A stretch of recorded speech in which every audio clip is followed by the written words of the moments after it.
Hello दोस्तों, स्वागत है एक बार फिर से आपके अपने यूट्यूब चैनल किरण लर्नर्स अकेडमी में। हम कर रहे थे एसएससी सीजीएल टायर 2 के लिए मॉडल प्रैक्टिस सेट सोल्व करते हैं। टोटल 20 सेट्स की हमने सीरीज स्टार्ट की थी। मतलब कि एक सेट में रहते हैं 150 क्वेश्चन, 3000 क्वेश्चन की ये सीरीज है।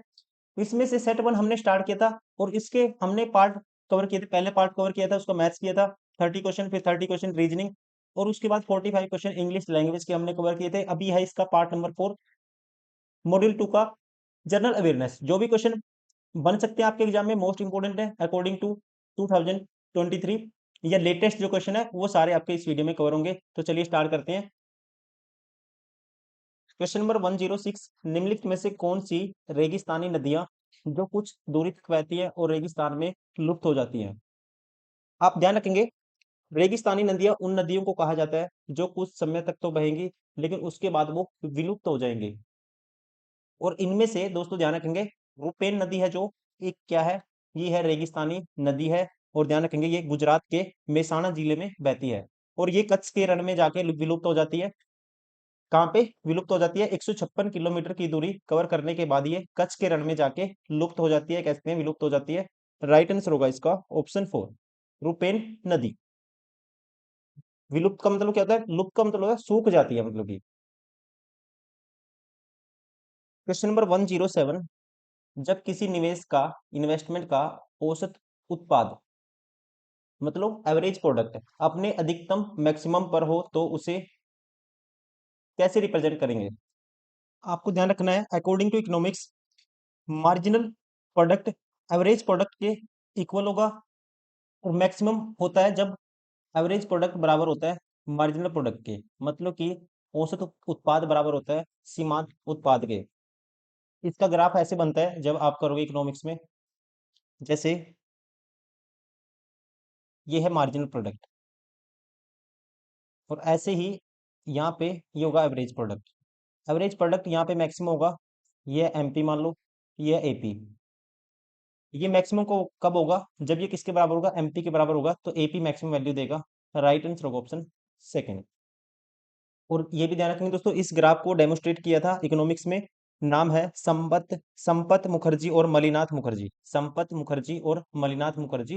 According to average product, average औसत उत्पाद अपने अधिकतम स्तर पर कब होगा, मैक्सिमम कब होगा? जब ये किसके बराबर होगा? मार्जिनल प्रोडक्ट के बराबर होगा, सीमांत उत्पाद के बराबर होगा। ठीक है, ऑप्शन सेकंड ध्यान रखेंगे आप। क्वेश्चन नंबर 108, निम्नलिखित में से कौन से भारत के संविधान के अनुच्छेद 14 से 18 की उपबंधों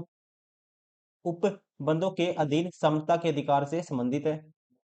आपको ध्यान रखना है, संविधान के अनुच्छेद आर्टिकल 14, 15, 16, 17 और 18, इन सभी में समानता का अधिकार का प्रावधान किया गया है।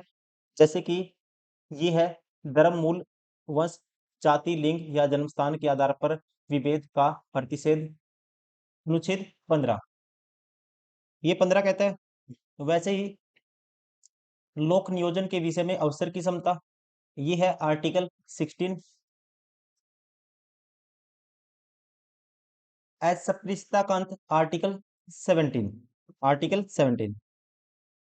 लेकिन दोस्तों ये क्या है? अल्पसंख्यकों को शिक्षा और संस्कृति संबंधी अधिकार, ये आता है अनुच्छेद 19 29, सॉरी, अनुच्छेद 29 और 30 में। ये नहीं आएगा, बाकी 1 2 4 ये आएंगे। और कहां से कहां तक आते हैं? समानता के अधिकार आते हैं 14, 15, 16, 17, 18। 18 जैसे कि उपाधियों का अंत, 18 कहता है उपाधियों का अंत, तो इसमें 18 तो नहीं है। अकॉर्डिंग टू आंसर क्या करेंगे हम? Option third. Question number 109, Jaipur के महाराजा सवाई जयसिंह ने कहाँ स्थित वेधशाला का निर्माण नहीं कराया था? आपको ध्यान रखना है, जयपुर के महाराजा सवाई जयसिंह ने 5 जगहों पर वेधशाला का निर्माण करवाया था। उनमें से कौन कौन सी है? ध्यान याद रखना आपको। दिल्ली, ध्यान रखना है, दिल्ली आएगा एक तो।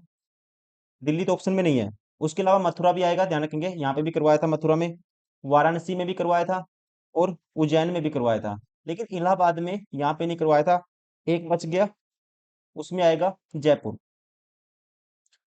एक जयपुर में भी करवाया था। वाराणसी, उज्जैन, मथुरा, जयपुर और दिल्ली, ना कि इलाहाबाद। राइट आंसर होगा इसका ऑप्शन सेकंड। क्वेश्चन नंबर 110, पोषवाही फ्लोएम परिवहन के संबंध में निम्नलिखित में से कौन सा कथन सही है? आपको ध्यान रखना है, फ्लोएम फ्लोएम क्या है दोस्तों? पौधों में एक स्वैनी उत्तक माना जाता है इसको, जो पत्तियों में प्रकाश संश्लेषण द्वारा बनाए गए भोजन को पौधों के अन्य भागों तक पहुंचाता है। और इसमें जो ट्रांसपोरेशन होता है, मतलब कि परिवहन होता है, मुख्य रूप से शर्करा के रूप में होता है। विशेष रूप से कह सकते हैं स्क्रोज लाइक नॉन रिड्यूसिंग शुगर, जिसको हिंदी में बोलते हैं अतुनकारी शर्करा। और ये जो ट्रांसपोर्टेशन होता है, मतलब कि परिवहन होता है, ये होता है मल्टी डायरेक्शनल, ना कि सिंगल। ये गलत है। क्या आएगा? मल्टी डायरेक्शनल होता है, ध्यान रखेंगे, एक दिशात्मक नहीं होगा। क्या होगा? हिंदी में बोलेंगे बहुदिशात्मक, बहुदिशात्मक होगा। राइट आंसर होगा इसका ऑप्शन 4। फ्लो में अतुनकारी शर्करा, मतलब कि नॉन रिड्यूसिंग शुगर के रूप में शर्करा का, स्टार्च का परिवहन होता है, ऑप्शन 4। क्वेश्चन नंबर 111, भारतीय संविधान के भाग 4 में दिए गए निर्देशित सिद्धांतों में निम्न में से कौन सा सूचीबद्ध है? तो ध्यान रखना आपको, नीति निर्देशक सिद्धांत दोस्तों, नीति निर्देशक तत्व भारतीय संविधान के अनुच्छेद 36 से लेकर 51 तक इनको इंक्लूड किया गया है, शामिल किया गया है। और ध्यान रखेंगे, समान कार्य के लिए समान वेतन, ये आता है आर्टिकल 39 क्लोज डी में। आर्टिकल, ये बात कही गई है आर्टिकल 39 क्लोज डी। उसके अलावा समान नागरिक संहिता, ये है आर्टिकल 44। छोटे परिवार का मानदंड, ये एक क्या है? नीति निर्देशक तत्व नहीं है, ध्यान रखेंगे, ये गलत है। प्राथमिक स्तर पर मातृभाषा में शिक्षा, ये भी नहीं आएगा, ध्यान रखेंगे, ये भी नहीं आएगा। ये है आर्टिकल 350A, ये भी नहीं आएगा। पहले दो आएंगे नीति निर्देशक सिद्धांतों में। राइट आंसर होगा इसका ऑप्शन सेकेंड।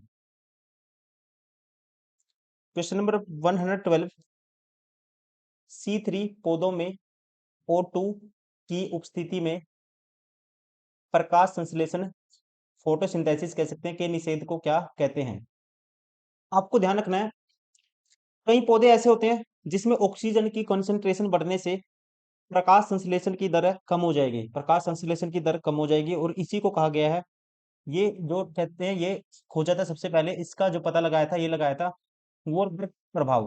ठीक है, वोरबर्ग वोरबर्ग एक साइंटिस्ट हैं, जिन्होंने इस बात का पता लगाया था 1920 में, कि अगर ऑक्सीजन की कंसंट्रेशन बढ़ेगी, कई पौधे ऐसे हैं जिसमें क्या हो जाएगी, प्रकाश संश्लेषण की दर रेट कम हो जाएगी। और ऐसा होता है, कई पौधे होते हैं जैसे कि C3 कैटेगरी में आएगा। C3 कैटेगरी में एक तो सोयाबीन, उसके बाद C4 में आएगा जैसे कि सोरगम, मक्का, गन्ना। ठीक है, इन सब में ऐसा होता है। यहाँ पे राइट आंसर होगा, इसको कहा गया है वोरबर्ग प्रभाव। क्वेश्चन नंबर 113, दीवान ए कोही के रूप में विख्यात कृषि विभाग किसके द्वारा बनाया गया था? आपको ध्यान रखना है दोस्तों, जो दोआब अक्षेत्र है, ये कहा गया है गंगा और यमुना नदियों के बीच में जो अक्षेत्र था, उसी को बोला गया है दोआब अक्षेत्र। और दोआब अक्षेत्र में कृषि की पैदावार को बढ़ाने के लिए मोहम्मद बिन तुगलक ने की थी दीवान ए कोही की स्थापना। राइट आंसर होगा ऑप्शन, मोहम्मद बिन तुगलक, राइट आंसर होगा ऑप्शन फर्स्ट। हालांकि ये एक्सपेरिमेंट इनका फेल हो गया था, लेकिन स्थापना की थी दीवान ए कोही की, याद रखना आपको, मोहम्मद बिन तुगलक ने। क्वेश्चन नंबर 114, जहांगीर के शासनकाल के निम्नलिखित में से किस चित्रकार को नादिर उल अस्त्रा की उपाधि दी गई थी? तो आपको ध्यान रखना है दोस्तों, नादिर उल अस्त्रा की उपाधि दी थी मंसूर को। और इन्होंने कई चित्र बनाए थे अकबर के शासनकाल में भी, लेकिन कुछ अलग चित्र बनाए इन्होंने, अच्छे वाले विचित्र चित्र बनाए इन्होंने जहांगीर के शासनकाल में। इसी वजह से जहांगीर ने मंसूर को दी थी, चित्रकार थे जो ये चित्रकार, मंसूर को आज नादिर नादिर उल अस्त्रा की उपाधि, टाइटल दिया था। राइट आंसर होगा option second.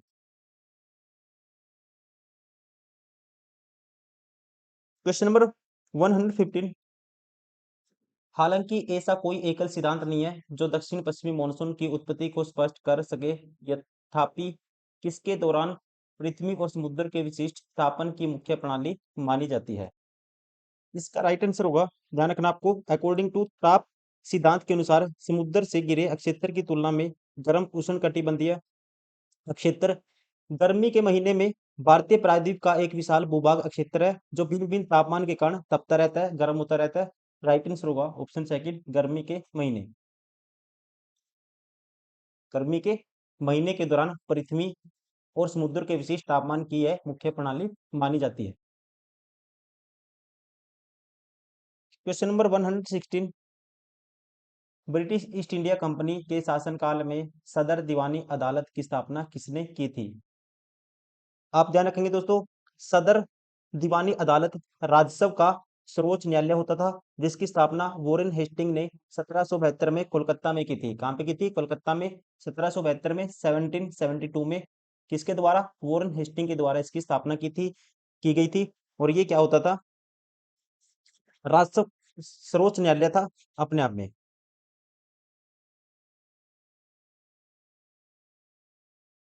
117 question number, Greek के राजनीति शास्त्र को किसकी मूल मान्यताओं के अनुसार देखा? इसका राइट आंसर होगा, आप ध्यान रखेंगे, ग्रीक विचारकों विशेषकर अरस्तु और प्लेटो ने राजनीतिक शास्त्र को नैतिक और वैदिक दोनों दृष्टियों से देखा माना जाता है। उनका मानना था कि राज्य का उद्देश्य नागरिकों के लिए एक अच्छा और नैतिक जीवन सुनिश्चित करना है, और इसके लिए कानूनों, कह सकते हैं वैदिक और नैतिक सिद्धांतों दोनों का पालन करना आवश्यक है। राइट आंसर होगा इसका ऑप्शन फर्स्ट, नैतिक और वैदिक दोनों दृष्टियों से। क्वेश्चन नंबर 118, निम्नलिखित में से किस अधिनियम द्वारा केंद्र में द्विशासन प्रणाली शुरू की गई थी? आपको पता ही होगा दोस्तों, ध्यान रखेंगे कौन सा है? भारत सरकार अधिनियम 1935 के तहत केंद्र में द्वैध शासन का प्रावधान किया गया था। राइट आंसर होगा ऑप्शन थर्ड इसका, भारत सरकार अधिनियम 1935।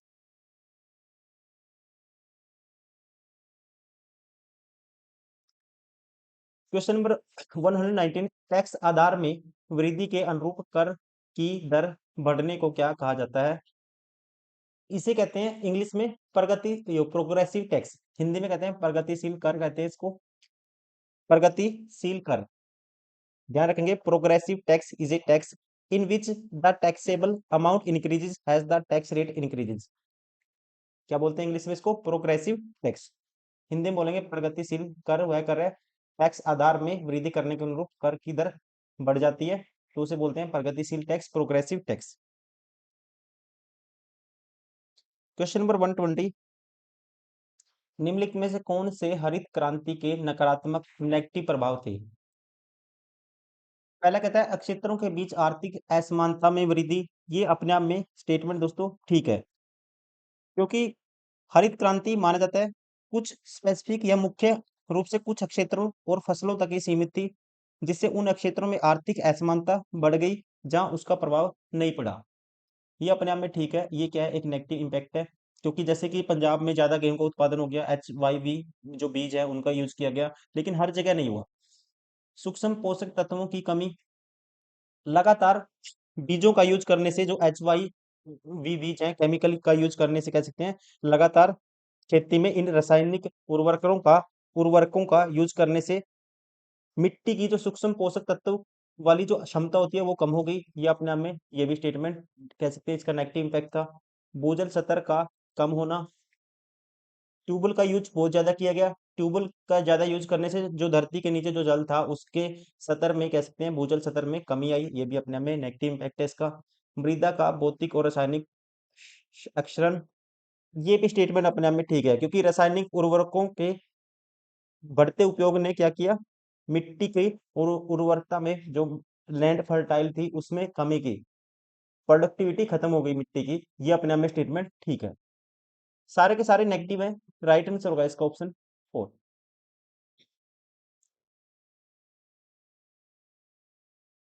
क्वेश्चन नंबर 121, नौकरशाही के सिद्धांत के संस्थापक जनक कौन थे? ध्यान रखेंगे इसका राइट आंसर होगा ऑप्शन सेकंड, मैक्स वेबर को नौकरशाही के सिद्धांत का जनक माना जाता है। और वे एक जर्मन समाजशास्त्री थे जिन्होंने 19वीं सदी के अंत और 20वीं सदी की शुरुआत में नौकरशाही के एक मॉडल का वर्णन किया था। और ध्यान रखेंगे दोस्तों, उनके इस सिद्धांत के अनुसार, इस प्रिंसिपल के अनुसार, नौकरशाही किसी भी संगठन को स्थापित करने का सबसे कुशल और तर्कसंगत तरीका माना गया है। Option second.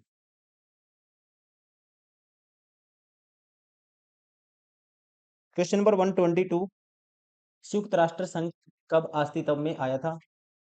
आसान क्वेश्चन है ये, कई बार क्वेश्चन पूछा जाता है। संयुक्त राष्ट्र संगठन, UNO की स्थापना हुई थी 1945 में। राइट आंसर होगा इसका option third. 123 question number, Abul Fazal किस सूफी संत के पुत्र थे? अब्दुल फजल नाम तो आपको पता ही होगा, रिलेशन भी आपको पता होगा। ये कहाँ थे? अकबर के दरबार में थे। मुगल सम्राट अकबर का वजीर, और अकबरनामा की जो मतलब कि लेखक लिखा था, जो अकबरनामा जो पुस्तक है, उसकी रचना भी किसने की थी? उसकी रचना भी की थी अब्दुल फजल ने। और ध्यान रखेंगे, इनके जो पिता का नाम था, ये था मुबारक नागौरी। शेख मुबारक नागौरी था पूरा नाम, कह सकते हैं according to option Sheikh Mubarak, option first. Question number 124, फ्रांसीसी क्रांति किस वर्ष हुई थी? फ्रांसीसी क्रांति हुई थी, ये भी क्वेश्चन आपको ध्यान रखना है, डेट पूछ लेता है। ये हुई थी 1789 में। राइट आंसर होगा ऑप्शन थर्ड। 1789 में स्टार्ट हुई थी और 1799 तक ये चली थी। क्वेश्चन नंबर 125, वंदे मातरम गीत किस पुस्तक से लिया गया है दोस्तों? इसको लिया गया है बंकिम चंद्र चटर्जी की पुस्तक है आनंद मठ से। राइट आंसर होगा ऑप्शन सेकंड। कब लिखी थी? 1882 में।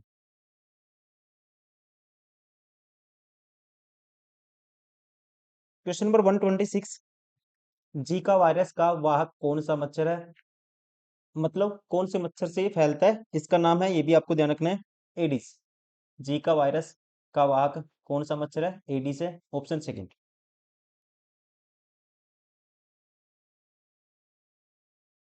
क्वेश्चन नंबर 127, गुणसूत्रों की आकृति विज्ञान का अच्छी तरह से अध्ययन किससे किया जा सकता है? आपको ध्यान रखना है, सेल डिवीजन में कोशिका विभाजन के जो मध्यावस्था होती है, या कहते हैं मिडिल फेज होता है, उसमें इनका जो स्टडी है, अध्ययन है, अच्छी तरह से किया जा सकता है, क्योंकि इनकी जो कंसंट्रेशन है वो हाई होती है एक सिस्टमेटिक वे में, और इसके अलावा इनकी संख्या भी ज्यादा होती है। तो यहाँ पे राइट आंसर होगा इसका ऑप्शन थर्ड, कह सकते हैं मध्यावस्था में।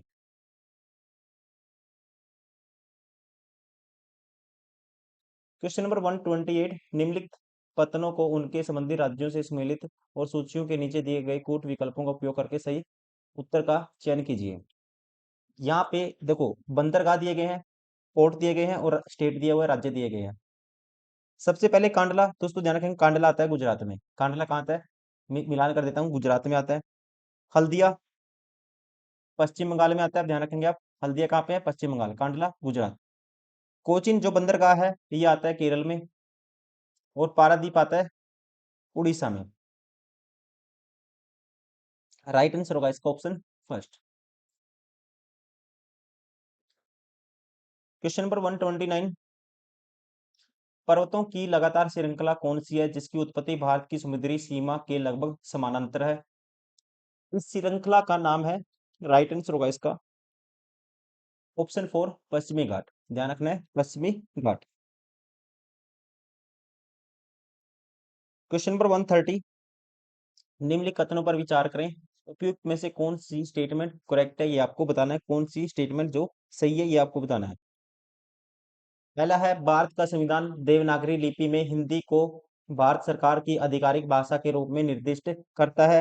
दोस्तों ये स्टेटमेंट अपने आप में ठीक है। भारतीय संविधान के अनुच्छेद अनुच्छेद 343 close one, article 343 close one के अनुसार संघ की राजभाषा हिंदी और लिपि देवनागरी होगी, ये कहता है। कौन सा आर्टिकल है?